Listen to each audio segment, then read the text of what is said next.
अस्सलाम dear novel readers, welcome to my channel. Novel Deewan की किस्त नंबर 39 असकला मैनी राजपूत। अरीश खान इस वक्त ओपीडी में कुछ पेशेंट्स को चेक कर रहा था। आज उसका मूड बहुत खुशगवार था और वजह जलीन थी। वो आज खुद को हवाओं में महसूस कर रहा था। अब उससे जलीन के कमरे में जाने में कोई हिचकिचाहट नहीं हुआ करेगी। वो पूरे हक से जब चाहे उसके कमरे में जाया करेगा। अरीश खान लबों पर धीमी सी मुस्कुराहट सजाए उस पेशेंट की फ़ाइल देख रहा था। उसके पास ही नर्स भी खड़ी थी जो अरीश खान की सब्ज़ रंग आँखों में चमक देख काफ़ी हैरान हो रही थी कि यकदम ही अरीश खान का पॉकेट में रखा मोबाइल रिंग हुआ था, जिसे देख उसने नर्स को इस पेशेंट को डिस्चार्ज करने का कहा कि वो काफ़ी बेहतर था। फिर बाहर आते ही अपनी पॉकेट से मोबाइल निकाले, देखा कॉल उसके खास बंदे की थी जिससे उसने खास काम सौंपा था, इसलिए जैस करता अपनी कैबिन के जाने चल दिया। जी सर, वो मैं सारी इन्फॉर्मेशन इकट्ठी कर चुका हूँ। मुकाबिल की आवाज़ पर अरीश ने गहरा सा हाँ ठीक है, मैं अभी लोकेशन सेंड करता हूँ, तो मुझे आज ही वो सारी इन्फॉर्मेशन चाहिए। अरीश खान अब ज़रा भी देर नहीं करना चाहता था, इसलिए फ़ौरन ही अपने हॉस्पिटल की लोकेशन सेंड कर दी थी। और फिर अगले आधे घंटे में वो शख्स एक फ़ाइल लिए अरीश खान के कैबिन में उसके सामने मौजूद था। सर, इस फाइल में इस अदारे की एक एक फ़र्द की इन्फॉर्मेशन मौजूद है। उस शख्स ने अपने हाथ में पकड़ी इस ब्लू फाइल को अरीश खान के सामने रखते कहा था हाँ ठीक है। अरीश खान उससे संजीदगी से मुखातिब हुए अब उस फाइल को घूरने लग गया था। जब कुछ ही देर में वो शख्स अपना काम मुकम्मल हो जाने पर वहाँ से जा चुका था।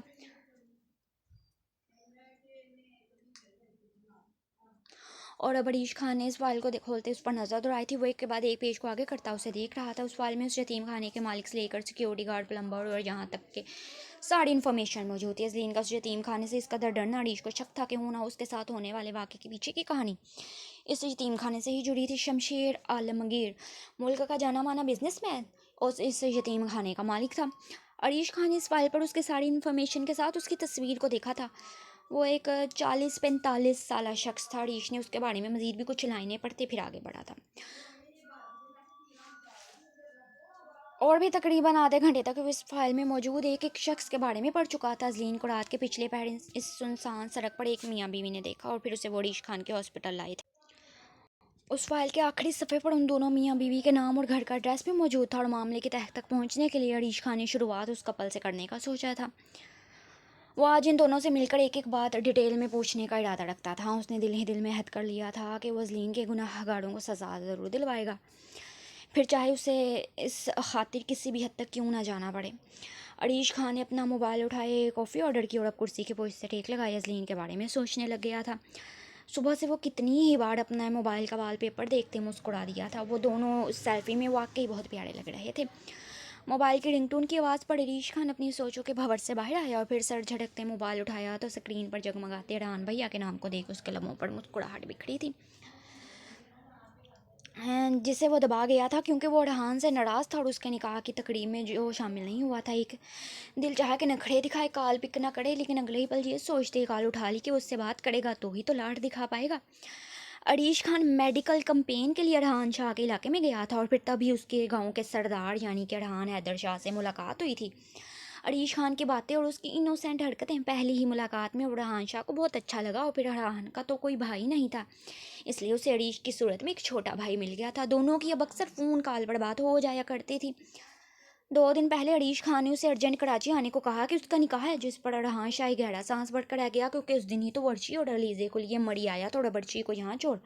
अरहान के लिए अरीश के निकाह में जाना मुश्किल हो गया था, इसलिए उसने अरीश से ये कहते माजरत की कि वो अपनी फैमिली को लिए इस वक्त मड़ी है, निकाह में तो वो शामिल नहीं हो सकता, लेकिन वो वादा करता है वो उसकी शादी में ज़रूर शिरकत करेगा, जिस पर अरीश खान ने मुँह बना लिया था और बिना बिना उसके मज़ीद कोई बात सो निकाल काट दी थी। अरीश खान को इस वक्त अरहान शाह काफ़ी परेशान लगा था कि उसकी बीवी को बहुत तेज़ बुखार था, जिस पर अरीश खान ने उसे कुछ मेडिसिन लिख कर भेजी थी कि वो ये मेडिसिन भाभी को दे, वो बहुत जल्द ठीक हो जाएगा। अरीश ने फिर उसे मज़ीद भी कुछ हिदायत देते कॉल बंद की थी। रोहान 12 बज रहे हैं, अब हमें बाहर जाना चाहिए। अब के बहानी ने उसे वक्त का एहसास दिलाया। इस वक्त दिन के 12 बज रहे थे और ना तो रोहान ने उसे यूँ नहीं भेजा था ना खुद ही ऑफिस गया था। उसका ये कहना था वो आज सारा दिन हानी के साथ गुजारना चाहता था। खबरदार, जो तुमने इस बेड से नीचे उतरने का भी सोचा हानी, मैंने कहा ना कि आज सारा दिन हम यहीं गुजारेंगे। रोहान प्लीज़, मुझे भूख लग रही है, हानी के मिन्नत भरे में अंदाज में उसे पुकारने पर अब के बाद रोहान ने अपने दिल पर बंद बांधे को हनी के बल होते हानी के चेहरे पर झुकते उसको देखा था। रोहान, मुझे सच में भूख लग रही है। हानी ने उसे शिकवा की ना नज़रों से देखते शिकायत की। वो कब से अपनी भूख का बता रही थी, लेकिन रूहान जैसे उसकी बात को सीरियस ही नहीं ले रहा। अच्छा ठीक है मेरी जान, चलो उठो ब्रेकफास्ट करने चलते हैं। रूहान ने उसे मजीद तंग करने का इरादा तर्क कर दिया था। वो दोनों कदरे खुशगवार मूड में एक दूसरे का हाथ थमा अपने कमरे से बाहर निकले और अब उनका रुख नीचे लाउंज की जानिब था ताकि अपनी मामा से मिलकर उन्हें नाश्ता लगवाने के लिए कैसे उन दोनों को यूं लबों पर मुस्कुराहट सजाए। सीढ़ियों से नीचे आता देख रूहान, जो कि लाउंज में ही बैठी मुलाजमा को कोई बात कह रही थी, अपने दोनों बच्चों के मुस्कुराते चेहरे को देख माशाल्लाह कहा और फिर मुलाजमा को किचन में जाने का कहते उनकी तरफ मुतवज्जे हुई थी, जो अब लाउंज में आते उसे सलाम कर रहे थे। वालेकुम अस्सलाम। लगता है यहाँ सुलह वाला माहौल बन गया। रोहा, जो कि इस वक्त काफ़ी खुशगवार मूड में थी, हानी और रूहान खान को देख मुस्कुराते कहा था, जिस पर रूहान खान ने मुस्कुराते हमें सर हिलाया था, जबकि हानी अपनी नज़रें यहाँ वहाँ घुमाते शर्माने लग गई। मैं वो नाश्ता लगवाती हूँ मोम, अपनी हानी से कहे। मोम, हानी अपनी मोम से कहे। रूहान खान को देखे किचन की जानिब चल गई। आपकी बेटी प्लस बहू की अक्ल ठिकाने लगा दी है मैंने मोम। रूहान ने हानी की पुश्त को देख शौक लहजे में कहा तो रूहा मुस्कुरा दी थी। वैसे ये मौजज़ा हुआ कैसे रूहान? और अब रूहान और रोहा बैठे छोटी मोटी बातें करने में मसरूफ़ हो गए। रूहान ने अपने ऑफिस कॉल करते सारी मीटिंग्स को कल पढ़वा दिया था कि उसके डैड को कोई परेशानी ना हो, और अपनी डैड को कॉल करके बता दिया था कि वो आज ऑफिस नहीं आएगा, जिस पर उसके डैड ने भला क्या कहना था। और फिर कुछ ही देर में खुशगवार माहौल में नाश्ता करने के बाद हानी अजलीन के कमरे में आ गई थी, जबकि रूहान कर वही लाउंज में अपनी मोम के पास बैठा था। मैं आपसे नाराज़ हूँ हानी, आप मुझे रात को छोड़कर कहाँ चली गई थी? मैंने आप इतना मिस किया आपको। अपने सामने हानि को देखकर अजलीन को जहाँ खुशी हुई थी, वहीं उसने नाराज़गी का इजहार किया था कि वो रात को उसको छोड़कर क्यों गई थी। बल्कि वो कहना तो ये चाहती थी, अगर वो रात को उसे छोड़कर ना जाती तो रीश खान उसके कमरे में नहाता, लेकिन शर्म आने पर वो ये नहीं कह पाई थी। मेरी प्यारी सी भाभी, अब तुम्हें मुझे नहीं बल्कि रीश भैया को मिस करना चाहिए, हानी ने उसे विंग करते जुमैनी अंदाज में कहा। तो अजलीन ने मज़ीद हफ़ा होते मुँह बनाया था, अलबत्ता ये लफ्ज़ सुनते उसके गाल मज़ीद दह गए थे। अच्छा सॉरी ना यार, ये बताओ तुमने नाश्ता किया? अच्छा तुम्हें रात को नींद तो ठीक से आई ना अजलीन?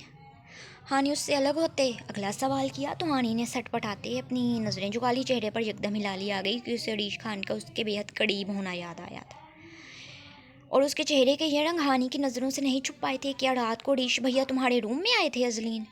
हानी के दिल में बेसाख्ता ये सवाल आया तो उसने अजलीन से पूछ लिया, जिस पर अजलीन ने सटपटाते हाँ में सर हिलाया और फिर शर्माते एक बार से फिर से हानी के सीने से लगे और यूँ हानी के लबों पर गहरी मुस्कुराहट आई थी। वो सच में अपने भाई और भाभी के लिए बहुत खुश थी। अच्छा तो फिर क्या किया अरीश भैया ने? मेरा मतलब कि क्या कहा अरीश भैया ने? उसे यूँ इतनी सी बात पर ही शर्म से पानी पानी होते देख हानी ने फिर झट से अपना सवाल बदला और उससे कुछ और ही पूछना चाह रही थी। आपी कि अजलीन ने हानी की बात का जवाब देने की बजाय रूहान से होते उसे पुकारा था कि वो उससे इस किस्म के सवाल जवाब ना करे। साथ ही दिल में बेसाख्ता ही ये सोचा कि दोनों बहन भाई ही बेशरम हैं, जिस पर हानी अपनी मुस्कुराहट दबाए खामोश हो गई थी। नावल दीवानगी किस्त नंबर 40। हानी अब रूम में आ जाओ। हानी, जो कि पिछले 2 घंटे से अजलीन के कमरे में बंद थी, अब रूहान खान ने उसे मैसेज किए उसे रूम में आने को कहा था। वो यहाँ उसकी वजह से ऑफिस से छुट्टी करके कमरे में बैठा था, और मैडम अपनी दोस्त प्लस भाभी के कमरे से निकलने का नाम ही नहीं ले रही थी। रूहान खान ने कुछ देर तो उसका इंतज़ार किया कि वो भी आ जाएगी और फिर जब मज़ीद सब्र न हुआ तो अपना मोबाइल उठाए उसे मैसेज किया था। और हानी, जो कि रात भर जागने की वजह से अब अजलीन से बात करते करते बेड पर नींद दराज हो चुकी थी, उसके मोबाइल पर मैसेज नोटिफिकेशन देख फिर हानी की तरफ देखा था, जो यूं सो रही थी जैसे रात भर वो जागती रही थी। उसे यूं गहरी नींद सोता देख अजलीन ने दिल में सोचा था और फिर उसे मुंह बनाते छत को घूरने लग गई थी कि उसे तो हानी से बहुत बातें करनी थी, लेकिन हानी उसके कमरे में आने के कुछ देर बाद ही सो चुकी थी, जिस पर अजलीन उदास हो गई। उसे इस वक्त शदीद बोरियत हो रही थी और अजलीन तो यहाँ सो चुकी और हानी डिनर बनवाने में मसरूफ़ थी। हानी, माई लव, माई लाइफ, मेरी जान, मेरी ज़िंदगी, मेरे सुकून, मेरी आशिकी, मेरी दीवानगी। रूहान खान ने अभी एक साथ ढेरों मैसेजेस कर दिए क्योंकि उसने उसके पहले वाले मैसेजेस का जवाब नहीं दिया। रूहान खान बेचैनी से अपने बेड पर नींद दराज हुए अपनी टांग को झुलाए मुसलसल हानी का अपने कमरे में आने का इंतज़ार कर रहा था, लेकिन नहीं, यहाँ मैडम उसके कमरे में आना तो दूर की बात है, उसके मैसेज का जवाब ही नहीं दे रही थी, बल्कि उसके मैसेजेस को सीन ही नहीं कर रही थी। ये गुड़िया के रूम में ऐसा भी भला कौन सा काम कर रही है? हानि जो मेरे मैसेजेस को भी इग्नोर कर रही है। रूहान को मज़ीद बेचैनी हुई थी कि अगर वो मज़ीद वहाँ रुकना चाहती थी तो कम अज़ कम उसके मैसेजेस का तो जवाब दे दे।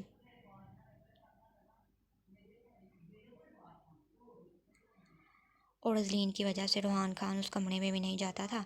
हाँ, पहले की बात और थी, वो नौकी हानि के कमरे में चला जाता था, फिर निकाह के बाद से तो वो नौक भी नहीं करता था। लेकिन अब जब से ये अजलीन आ चुकी थी, रूहान खान की कोशिश होती थी कि वो कम ही उसके कमरे में जाए, बल्कि जाए ही ना, क्योंकि वो अजलीन को अनकम्फर्टेबल फील नहीं करवाना चाहता था। अब भी उसका बहुत दिल कर रहा था कि वो एक दफ़ा जाकर देखे तो सही कि आखिर ऐसा भी कौन सा ज़रूरी काम कर रही थी वो दोनों, जो हानि उसके मैसेजेस का रिप्लाई नहीं दे रही थी। लेकिन फिर वही सोचते रुक गया कि नहीं, वहाँ अजलीन गुड़िया भी होगी और वो नहीं चाहता था कि उसे देखते अनकम्फर्टेबल होती। एक के बाद एक हानि के मोबाइल पर मैसेज नोटिफिकेशन आते थे। अब की बार अजलीन उस तरफ मुतवज्जा हुई थी कि कोई ज़रूरी बात होगी, इसलिए तो कोई इतने मैसेजेस कर रहा था। लेकिन हानि सोते हुए इतनी क्यूट लग रही थी कि अजलीन का दिल न चाहा उसकी नींद खराब करे। अब की बार रूहान खान ने भी उदास चेहरा बनाए मोबाइल वापस रख दिया था। एक दफ़ा हानि कमरे में आए कि वो उसकी अच्छी खासी खबर लेगा, आखिर वो क्यों उसके मैसेजेस का रिप्लाई नहीं कर रही थी। दूसरी तरफ अरीश खान बहुत खुशगवार मूड में लाउंज में दाखिल हुआ था। अपनी मामा से मिलने के बाद वो अजलीन को देखना चाहता था, इसलिए फिर बड़े हक के साथ और धड़ल्ले से अजलीन के दरवाजे पर पहुंचते दस्तक दी थी। और अजलीन जो कि हानि के मोबाइल को साइड टेबल के दराज में रख रही थी कि उसकी नींद खराब ना हो जाए, यूँ कमरे के दरवाजे पर दस्तक होने पर अब सर झटकती उठकर दरवाजे तक आई थी।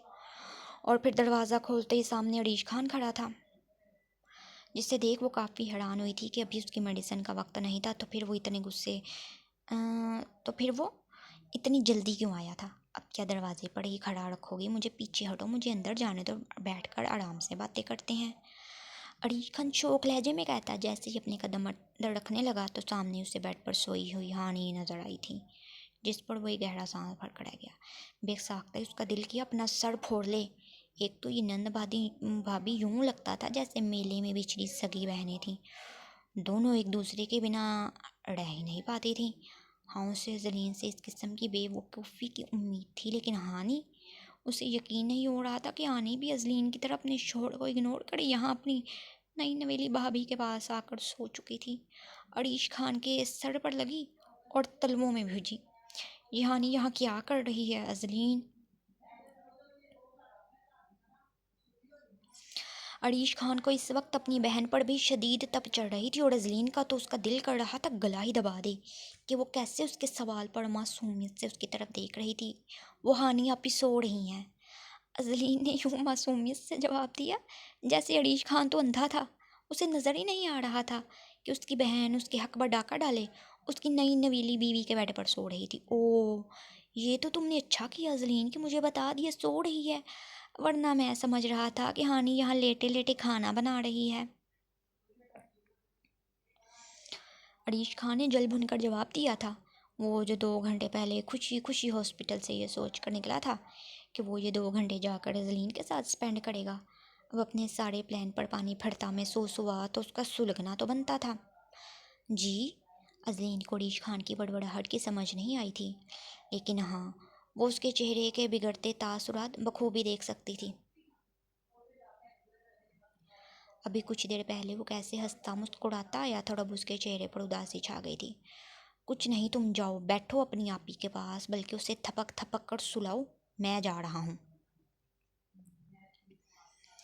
अरीश खान अजलीन से कहते फिर उसके चेहरे को अपनी आंखों में बचाए वापस जाने के लिए मुड़ा था, जब अजलीन भी कंधे उचकाते फिर दरवाज़ा बंद किए अंदर आ गई थी। उसे अरीश खान का ये रवैया समझ नहीं आया था, आखिर वो किस बात पर उससे बातें सुना गया था।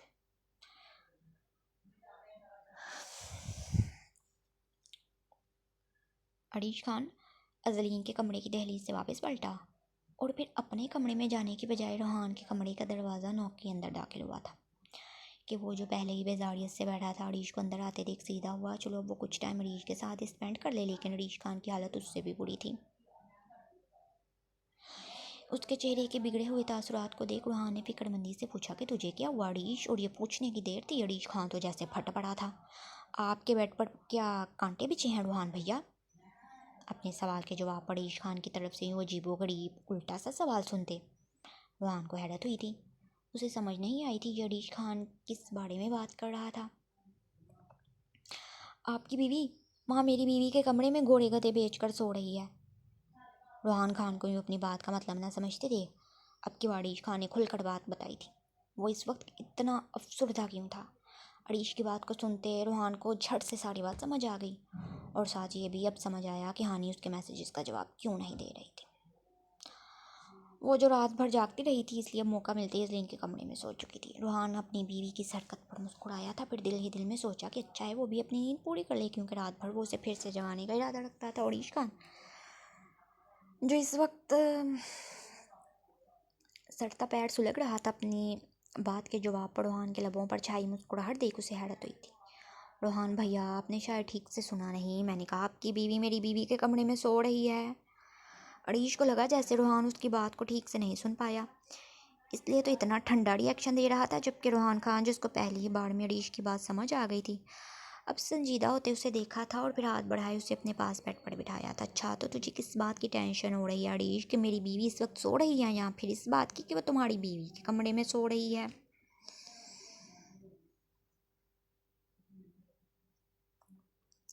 अरीश की हालत देख रोहान ने बमुश्किल अपनी मुस्कुराहट दबाई, फिर संजीदा रहते अरीश से सवाल किया था। और रोहान का ये सवाल जैसे अरीश के जख्मों पर नमक छिड़कने के मुतरातिब था।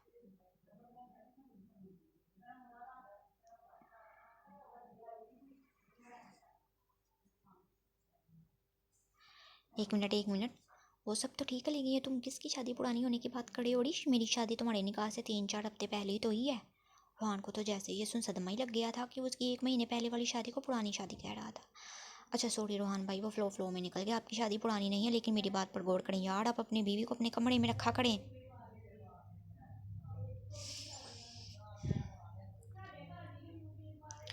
अरीश खान की सुई अभी भी वहीं अटकी थी। अगर रोहान का नानी को अपने कमरे में रखता तो यकीनन उसके ये 2 घंटे ज़ाया ना होते जो वो हॉस्पिटल से जल्दी आया ताकि जलीन के साथ टाइम स्पेंड कर सके। एक मिनट, अपनी बीवी को तो मैं रोक लूँगा, लेकिन तुम किस बात के लिए इतना एक्साइटेड हो रहे हो अरीश? तुम्हारा जलीन गुड़िया का भी सिर्फ निकाह हुआ है और कोई रुखसती नहीं हुई, फिर तुम्हें इस बात से क्या मसला है कि जलीन के कमरे में हानि रहे या फिर मोम?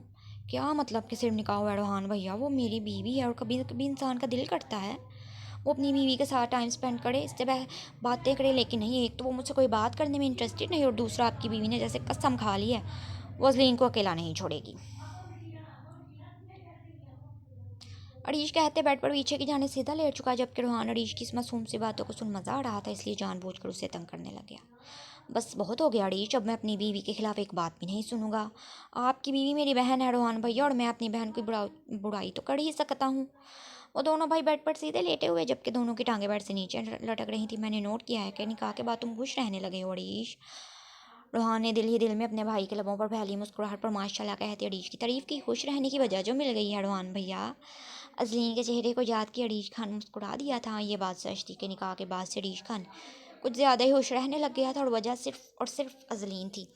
अपनी मोहब्बत को पा लेने के बाद वो पुरसकून हो गया था। अच्छा वो सब छोड़े, अब मेरी बात का भी तो कोई हल निकाले ना रोहान भैया। अभी और इसी वक्त रूम में जाएं और हानि को उठाकर अपने कमरे में लेकर आएं। अरीश खान ने कोहनी के बल होते रोहान को देखा तो रोहान ने उसकी बचकाना सी बात पर सर झटका था। अरीश ऐसे अच्छा थोड़ी लगता है, हानि की नींद खराब हो जाएगी, और वैसे भी अभी कुछ देर तक मोम डिनर के लिए उसे खुद ही उठा लेंगे और उसके बाद वो अपने कमरे में ही आएगी। तब तुम मजलीन गुड़िया के साथ टाइम स्पेंड कर लेना, थोड़ी देर बर्दाश्त कर ले मेरे भाई।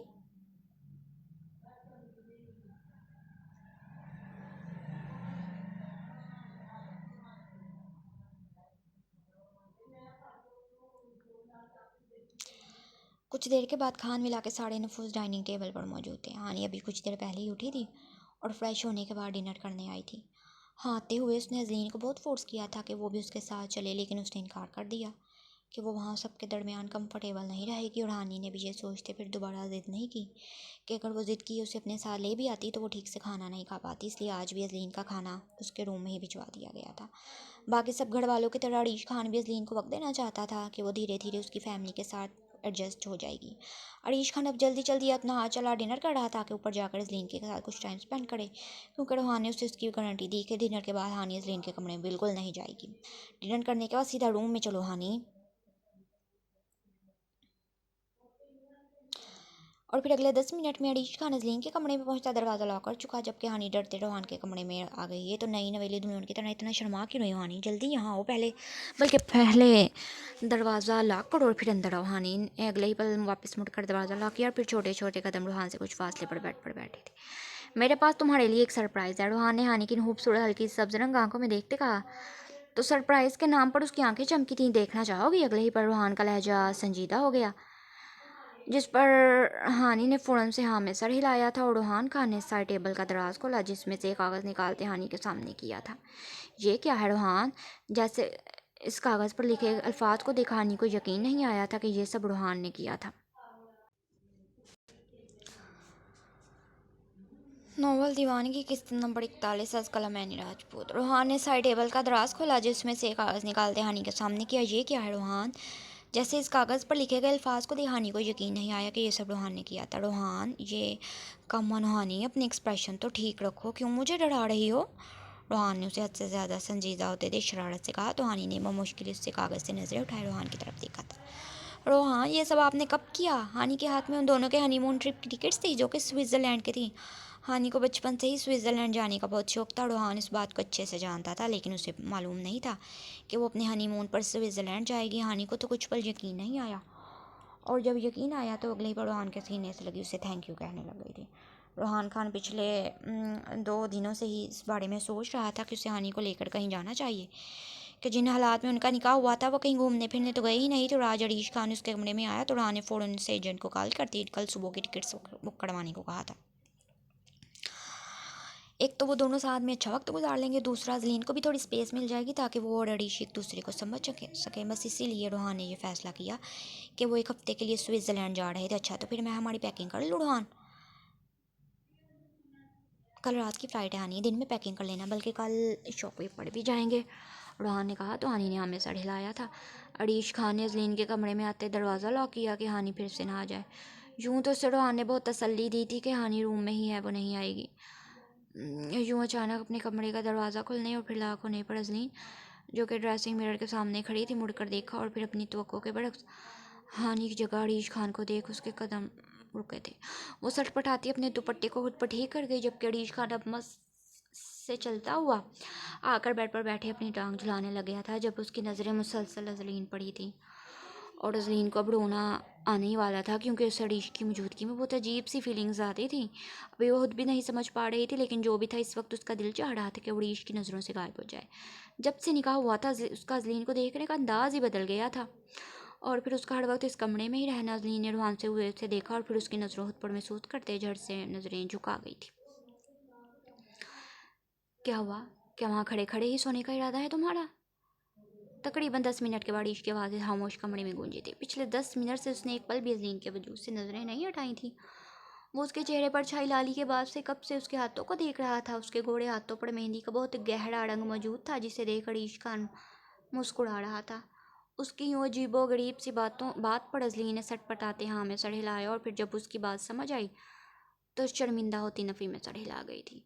और उसकी यूँ गैर होती हालत देख अरीश खान ने बमुश्किल अपनी मुस्कुराहट दबाई थी। अजलीन, खड़ी खड़ी तुम थक जाओगी, यहाँ कर बैठ जाओ, अरीश खान ने अब की बार सीरियस अंदाज में कहा था। वो नहीं चाह रहा था कि उसकी वजह से अजलीन यूँ वहीं खड़ी रहे। नहीं, वो हानि आपी। अजलीन, तुम्हारा निकाह हानि से नहीं मुझसे हुआ है। निकाह नामा ठीक से नहीं देखा क्या तुमने? अजलीन की ये की बात को सुनते अरीश खान ने वह आखिर झंझलाते कहा था। हाँ, वो समझ सकता था कि अजलीन हानि से बहुत अटैच थी, जो कि बहुत अच्छी बात थी, लेकिन अब वो इतनी बच्ची भी नहीं थी कि उसे ये मालूम ना हो कि अब अरीश खान उसका शोहर है, और शोहर का हक सबसे ज़्यादा होता है। अरीश खान चाहता था कि जब वो उसके आसपास मौजूद हो तो वो सिर्फ उसकी तरफ ध्यान दे। अरीश के सख्त लहजे पर अजलीन खामोश हो गई थी। अजलीन, यहाँ आकर बैठ जाओ, मैं कुछ देर तक चला जाऊँगा। अब की बार उसे यूं ही स्टिल खड़े देख अरीश खान ने कुछ आदजी से कहा, तो उसका मकसद अजलीन को रिलैक्स करना था, ना कहीं नर्वस करना। नहीं, मैं यहाँ ही ठीक हूँ। इतनी जल्दी वो उसकी बात कहाँ मानने वाली थी, इसलिए ड्रेसिंग के सामने खड़े हुए धीमी सी आवाज़ में मिनमिनाते कहा। तो अरीश खान ने अपनी आंखों को मीच कर खोलते गहरा सांस भरा था। वो भी कैसे भूल सकता था कि सामने अजलीन थी, जो एक बार में उसकी बात नहीं मानती थी। अजलीन, यहाँ आकर बैठ जाओ, देखो मैं यहाँ बैठ जाता हूँ। अरीश खान जो कि बेड के दरमियान में फैल कर बैठा था, एक साइड पर बैठते अजलीन को दूसरी जानिब आकर बैठने को कहा ताकि वो रिलैक्स और उसकी बात मानते यहाँ उसके करीब बैठ जाए, क्योंकि यहाँ से दूर से देखने में अरीश खान को दिक्कत हो रही थी। उसके हाथों की मेहंदी को करीब से देखना चाहता था, लेकिन फिर अजलीन इस बात पर टस से मस न आई। अजलीन, मैं तुमसे बात कर रहा हूँ, यहाँ आ जाओ। अरीश खान ने फिर से सब्र का कड़वा घूंट भरते अपनी बात दोहराई। वो नहीं जानता था कि इस लड़की के लिए इसके अंदर इतना सब्र कहाँ से आ जाता था, लेकिन उसके मामले में ऐसा ही बन चुका था। और अब की बार अरीश खान को एक ही बात बार बार दोहराते देख अजलीन को बहुत बुरा लग रहा था। इसलिए फिर छोटे छोटे कदम उठाए बेड के दूसरे जानी बिल्कुल साइड पर होकर बैठ चुकी थी कि उसमें और अरीश खान में इस वक्त बहुत फासला था। और उसके यूं बैठने पर अरीश खान ने गहरा सांस भरा था कि शुक्र है उसने उसकी कोई बात तो मानी। तुम्हें कुछ चाहिए तो तुम मुझे बता सकती हो अजलीन, जैसे कोई कपड़े जूते या कुछ और भी लेना हो तुम्हें तो मुझे बता दिया करो। मैं तुम्हारा शोहर हूँ और तुम्हारी सारी जिम्मेदारी मेरी है। अरीश खान ने कुछ पल के बाद अपने लब खोले, फिर अजलीन से बात करना शुरू की थी कि अजलीन ने बस हाँ में सर हिलाने पर इत्तफाक किया था। वो उससे कदरे फासले पर बैठा हुआ था, इसलिए अजलीन इस वक्त काफ़ी पुरसकून दिखाई दे रही थी। हाँ, लेकिन उसके दिल में एक अजीब सी घबराहट हो रही थी, और वो था अरीश खान और उसका यूँ अकेले कमरे में बंद होना। अरीश बात करने के दौरान थोड़ा सा आगे खिसक चुका था।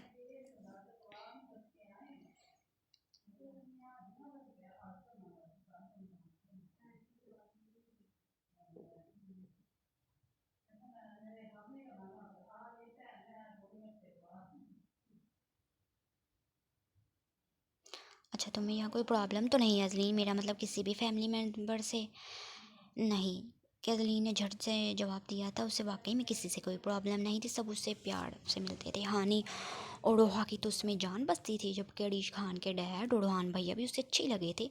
ये तो बहुत अच्छी बात है अजलीन, तुम अब सबसे कंफर्टेबल हो तो नीचे डाइनिंग टेबल पर आया करो, वहीं अपना ब्रेकफास्ट और डिनर किया करो। अरीश खान को अब यूँ अच्छा नहीं लगता था। अजलीन अपने कमरे में ही गैरों की तरह लंच और डिनर किया करती थी। वो चाहता था वो सबके साथ नीचे डाइनिंग पर आया करे। नहीं, मैं यहाँ ही ठीक हूँ। अजलीन ने फ़ौरन से इनकार किया। अब इसमें इतना कॉन्फिडेंस नहीं था कि वो यूँ डाइनिंग टेबल पर जाकर सबके साथ बैठकर खाना खाती। हाँ, तुम ठीक तो अजलीन, लेकिन ऐसे अच्छा नहीं लगता। अब तुम इस घर की बहू हो, और वैसे भी तुम जितना सबके साथ टाइम स्पेंड करोगी इतनी जल्दी तुम सबके साथ कंफर्टेबल हो जाओगी। अरीश खान और अजलीन में अब बहुत कम फासला बच चुका था। जब अजलीन को अपने करीब से अरीश की आवाज़ आई तो झट से अपना चेहरा उठाए देखा था। अजलीन, वो मैं तुम्हारे हाथों पर लगी मेहंदी देखना चाहता हूँ। हक रखने के बावजूद हरीश ने अजलीन की इजाज़त चाहिए थी कि अगर वो इजाज़त देगी तो वो इसका हाथ थामेगा। प्लीज़ अजलीन, तुम्हारे हाथों पर ये मेहंदी बहुत अच्छी लग रही है, बस इसलिए मेरा देखने को दिल कर रहा है। उस उसे खामोश पाकर हरीश खान ने फरमाइशी अंदाज में एक बार फिर से कहा, तो अजलीन के दिल ने जैसे उसे ना करने ही नहीं दिया था, और अगले ही पल उसने अपने दोनों हाथ अरीश खान के सामने फैलाए थे। वो जो कब से उसके उल्टे हाथों पर लगी मेहंदी देख रहा था, अब यूँ सीधा करने पर उसे मालूम हुआ कि अजलीन के सीधे हाथ पर भी बहुत खूबसूरत मेहंदी लगी थी, और मेहंदी के दरमियान कुछ लिखा भी था। फिर गौर करने पर मालूम हुआ कि इसके एक हाथ पर अरीश की दुल्हन लिखा था और दूसरे हाथ पर निकाह मुबारक, और ये दोनों बातें उर्दू में थी, और इसके खूबसूरत हाथों पर अपना दाग अरीश को ढेरों सुकून मिला था। वो बता नहीं सकता था कि अजलीन के हाथ पर अपना नाम देखने के बाद उसे अपने नाम से किस कदर मोहब्बत हो चुकी थी।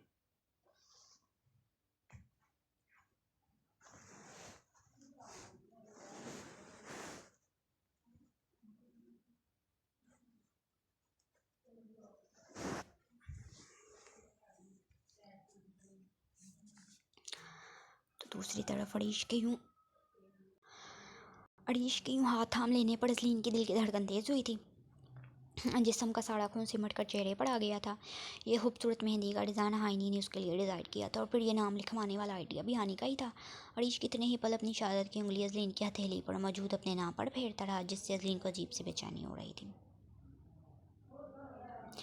वो अरीश के हाथ से अपना हाथ खींचना तो चाह रही थी, लेकिन उसमें हिम्मत नहीं हो रही थी कि अरीश ने फिर बेसाख्ते ही जज्बात में बहकते झुककर अजलीन की हथेली पर अपना डब रखना चाहिए। और अभी वो ये जसारत करता कि अजलीन की नम आवाज़ सुने, वो उसकी हथेली से 2 इंच के फासले पर अपने लबों को रोक गया कि अजलीन ने नम आंखों से अरीश खान को हाथ छोड़ने को कहा, जिस पर वो खुद पर जब्त कर अगले ही पल उसके हाथ को आज़ाद कर चुका था। काम डाउन अजलीन, मैं कुछ नहीं कर रहा। अरीश खान ने फ़ौरन ही उससे फासला बनाया था। वो अजलीन को डराना नहीं चाहता था, लेकिन अजलीन अपनी माजी की किसी याद में खो चुकी थी। उसका जिस्म हौले हौले कांपने लग गया, जबकि रोना हनूस जारी था। अरीश ने उसे फिर से पुकारा लेकिन वो मुसलसल रोए जा रही थी। अब चले जाएं यहाँ से प्लीज़। अच्छा मैं जा रहा हूँ अजलीन, तुम रिलैक्स रहो, बल्कि रुको ये मेडिसिन खाओ अपनी। रईस खान अब मज़ीद कोई बात करते अजलीन को परेशान नहीं करना चाहता, इसलिए फ़ौरन उसकी बात मानते हैं कि हामी बड़ी थी कि हाँ ठीक है वो यहाँ से चला जाता है, लेकिन पहले वो मेडिसिन खा ले।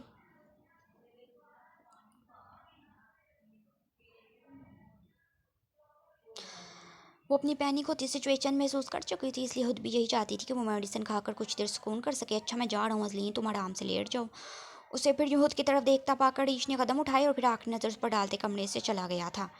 अरीश खान अपने कमरे में आते फिर कितनी देर कमरे में यहाँ से वहाँ चक्कर काटता रहा था। उसे रह रहकर अजलीन का सिर्फ उसके हाथ पकड़ लेने पर इस कदर शदीद रिएक्शन सोच परेशानी हो रही थी। वो जानता था कि अजलीन अपने और उसके रिश्ते को समझने के लिए टाइम लेकिन आज वो अपने नज़दीक पर उसने अजलीन की हालत देखी। अरीश अब गहरी सोच में पड़ गया। यही हाल रहा तो अजलीन अपने और उसके रिश्ते को समझने में सालों लगा देगी। हान विला में अगली सुबह का आगाज़ हुआ। सब अपने अपने कमरों में फ़्रेश होने के बाद हम नीचे डाइनिंग टेबल पर आ रहे थे। इस वक्त अरीश खान, रूहा और उस्मान खान डाइनिंग टेबल पर मौजूद थे, जबकि रूहान और हानी अभी तक नहीं आए थे। एक मिनट तुम चलो हानी, मैं बस अपना मोबाइल लेकर आता हूँ। वो दोनों एक साथ रेडी होकर कमरे से बाहर निकले तो रूहान खान अपना मोबाइल अंदर ही भूल गया, जिस पर वो वापस पलटते अपना मोबाइल लेने गया। रूहानी कंधे उचकाते फिर सीढ़ियों की जानिब आए। अचानक ही उसका पाँव मुड़ा और जो पूरे हान विला में हानी की एक लील खड़ा चीख ऊँची, और रूहान खान हानी की चीख सुनते मोबाइल को वहीं छोड़ते भाग कर अंदर आया, बाहर आया और फिर सामने का मंजर देख जैसे उसके कदमों से ज़मीन निकल गई। सामने ही हानी लड़खड़ाती हुई सीढ़ियों से नीचे गिर चुकी थी, उसके सर से खून निकलता फ्लोर पर बह रहा था। रूहा और उस्मान खान समेत अरीश खान भी भागकर डाइनिंग टेबल से उठे। हानी, अरीश खान ने हानी को यूं खून से लथपथ देख भागकर उसे पुकारा, जबकि रूहान तो यूं पत्थर का बन गया जैसे काटो तो मानो बदन में लहू नहीं। कमरे में अजीबोगरीब अजलीन भी किसी हदशे के तहत हल्का सा दरवाज़ा खोले बाहर आई। जब उसके कानों में अरीश की और रूहा की चीखों पुकार गूंजी, रूहा हानि की हालत देख जैसे तड़प उठी थी। हानि आपी। अजलीन इस वक्त सब कुछ भूल चुकी थी। जब उसके कानों में अजलीन की आवाज़ गूंजी तो रूहान जैसे होश की दुनिया में वापस लौटा था। अजलीन से कुछ फासले पर खड़ी हानि को ही देख रही थी। रूहान खान जैसे होश में लौटते भागकर सीढ़ियाँ उतरते हानि तक पहुंचा। रूहा हानि के सर से निकलते खून पर हाथ रखे रो रही थी, जबकि अरीश खान ने हानि का हाथ थामा हुआ था। वहीं अरीश उस्मान खान भी परेशानी से अपनी बेटी की हालत को देख रहा था। अरीश जल्दी गाड़ी निकाल, हमें हानि को हॉस्पिटल लेकर चलना चाहिए। रूहान ने अरीश को धार कर कहा तो वो भागकर बाहर के जाने भागा, लेकिन उसकी गाड़ी की चाबी वो तो उसके रूम में थी। अरीश खान फिर उल्टे कदमों वापस लौटा और भागते सीढ़ियाँ चढ़ते अजलीन के करीब से गुजरते अपने कमरे में गया। हानि आपी को क्या हो गया? अरीश खान फिर तेज़ी से अजलीन के करीब से गुजरा तो अजलीन ने अरीश को मुखातिब किया, सीढ़ियों से गिर गई। हानि तुम रिलैक्स करो, बस दुआ करो कि तुम्हारी हानि आपी जल्दी से ठीक हो जाए। इस वक्त अरीश खान को कुछ नहीं समझ आ रहा था, फिर भी वो जल्दी जल्दी में अजलीन को जवाब देते बाहर की जानी भागा। रूहा ने हानि को अपनी बाहों में बड़ा उठाया और फिर वो अरीश के पीछे हानि को अपनी बाहों में बड़े भागा था। रूहा मैं साथ जाता हूँ, अब अजलीन के पास रहें। वो हानि को ऐसे देख बहुत परेशान हो रही थी। उस्मान खान जो कि रूहान और अरीश के साथ ही हॉस्पिटल जाने वाला था, रूहा को अपने साथ आते देख उसका ध्यान सामने खड़ी अजलीन की तरफ करवाया था, जो कि चेहरे पर हाथ रखे हानि की हालत देख रो रही थी। और रूहा को दिल तो नहीं कर रहा था कि वो हानि के साथ ना जाए, लेकिन फिर अजलीन का सोच वो रुक गई। अरीश खान फिर इन दोनों के साथ हानि को लिए हॉस्पिटल निकलने को चुका था, जबकि रूहा अजलीन को अपने सीने से लगा गई थी। रूहा तो इस वक्त अजियत की इंतहा पर थी। वो काफ़ी दिनों से मुतमिन थी कि हानि और रूहान के दरमियान सब कुछ ठीक हो चुका था, बल्कि उसके चारों बच्चे ही अपनी ज़िंदगी में खुश थे। लेकिन आज फिर से हानि पर आने वाली मुसीबत को देख उसका दिल टूट चुका था। लेकिन वो अजलीन को तसल्ली दी, उसे चुप करवा रही थी कि हानि बहुत जल्द ठीक हो जाएगी। जारी है।